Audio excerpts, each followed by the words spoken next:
Nu știu care este situația în viața ta romantică, dar la etalarea de la miezul nopții am ales aceste cărți. Să vedem ce au să ne spună despre situația cuiva. Că nu pot să spun că asta este situația tuturor. Prima carte.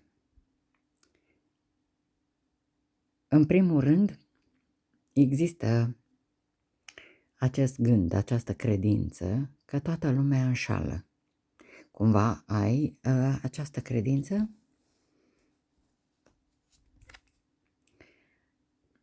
Nu-ți urmezi inima.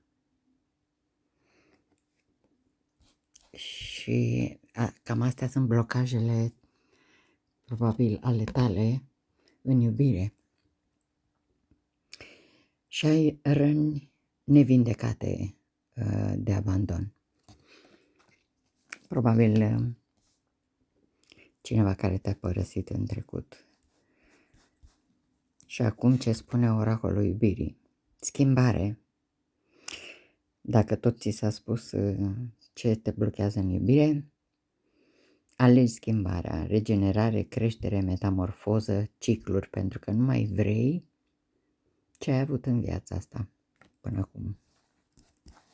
Vrei să schimbi povestea și e normal să se întâmple așa. Momentan ești singură, în izolare, da, și îți vezi de treaba ta. Chiar nu vrei să pe nimeni încă în viața ta până nu-ți vindeci ce ai de vindecat. Unfinished business înseamnă că încă nu ai trecut de o poveste. Încă n-ai finalizat acea poveste care este cu du-te vino. Aci sunteți împreună, aci nu sunteți împreună. Și de cauza asta o să mai trag o carte. Se pare că urmează o întâlnire predestinată. O întâlnire care trebuie să apară, da? Între voi. Și din ultimul set, aici e vorba de confesiuni întunecate. Cineva dintre voi spune, nu suport acțiunile tale, este prea mult pentru mine. Dacă mi-a fugit și vocea.